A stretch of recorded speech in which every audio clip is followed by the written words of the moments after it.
Hello and welcome to Bimblers Briefings number 3, where I'm trying to show people how World of Tanks is as a free-to-play player for an ordinary player, not some incredibly talented player, just the normal guy like everybody else, and what the experience is like now as a free-to-play player. So since the last one, I can't really report too much back because if we look, I've got 20 days of premium. So it's hard to actually say that I'm playing free to play, although I am. I got 20 days premium through the Chinese Lunar event. So the main thing that I'm reporting back for this one is that you can get premium quite a lot as a free to play player now. I've probably, in the couple of months that I've been doing this now, I've probably spent, I would say, almost 50% of the time with premium, so that's been quite good. It shows that you don't have to work too hard to get it. All these things were relatively simple, so that's one thing at the moment which is helping as a free-to-play player, that premium is quite accessible without having to get your credit card out, so that's pretty good. Right, the next thing I want to talk about is what tank I'm really enjoying playing since the last episode, and it's this one, the Wolverine.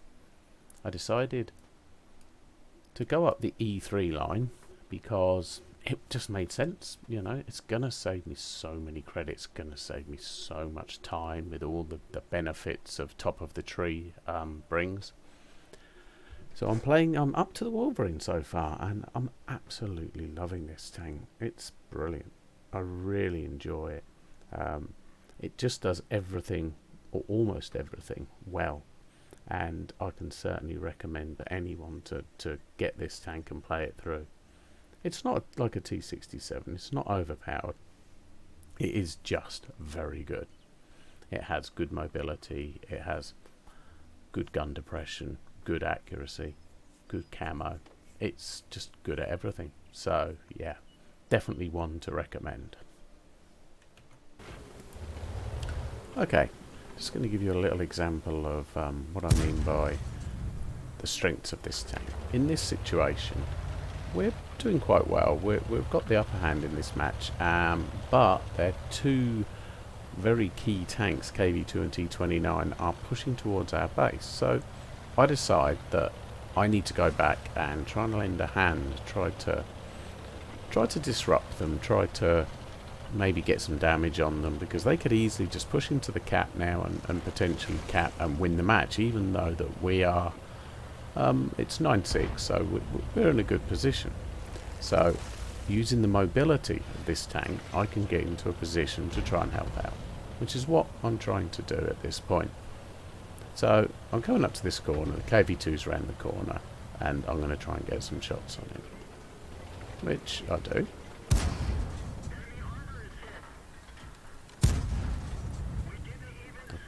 Don't think I tracked him there, did I? Anyway, so I take a couple of shots and I think, right, I've got his attention now.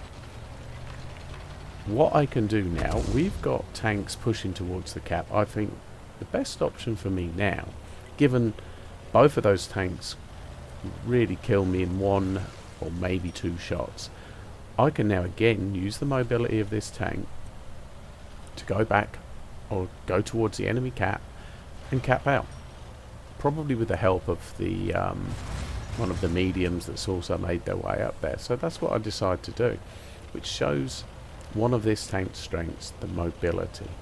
I'm just racing back there at good speed, and this is, although in this match I don't get much damage, I think this tank having this mobility really helps with winning the match, because I got the attention of the KV2 and the T29. If you look, they're now both chasing me. They're both heading back, and their attention has been drawn away from the cap, which is probably their best chance of winning this match. So I don't quite get back in time to help kill the artillery, which is a shame. That would have been some nice damage there for me. But this tank's speed obviously means that I was in with a chance of doing that. So now we sit in the cap, and we can cap this match out and win it. Although we've got the upper hand, if you look, we've got quite a few damaged tanks. It's a little bit worrying.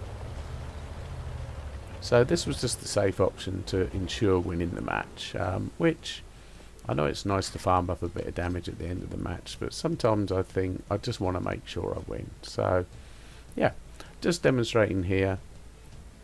This is how you can easily win the match with this tank using mobility rather than just its sniping abilities, etc.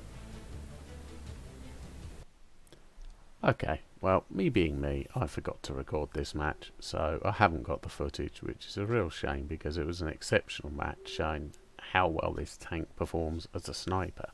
As you can see, I did 2,000 damage. This isn't a tier 5 tank destroyer. That's pretty good. I aced it. I got Top Gun, High Caliber, all of this, and I didn't actually have 6th Sense at this point. So, and I really don't feel like I played exceptionally well. I got TD11, which I didn't think I would get in a tier 5 tank. So I'm really happy. This is on the second one for the American tank destroyer. So this really does demonstrate what an effective sniper this tank is. I literally sat in a bush and shot at people. I did have to relocate on 2 occasions, which is something, again, you know, like I highlighted before, how important the mobility is on this tank. But most of this damage was done from a bush. So just shows what a good sniper this is. So I just want to re-emphasize the point. If you want a nice tier 5 tank destroyer, not an overpowered one like the T67, play this tank. Particularly at the moment, while it's while you're getting all the benefits of top of the tree, it's definitely worthwhile playing this. Okay, moving on to the tank I've least enjoyed playing since my last installment, and it is the same one as last time, the Ferdinand. This tank is not very good, and I really haven't enjoyed playing it that much. But since I unlocked the Top Gun, the 12.8 centimeter gun, I've enjoyed it a bit more. It's definitely more effective.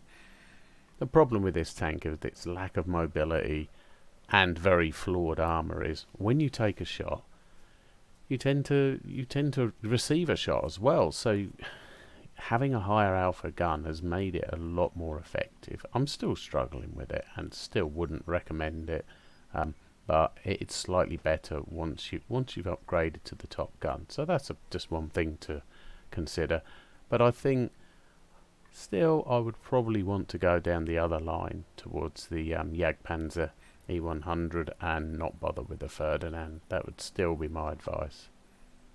Okay, well that's about all for this installment of Bimblers Briefings. Thank you for watching, and bye.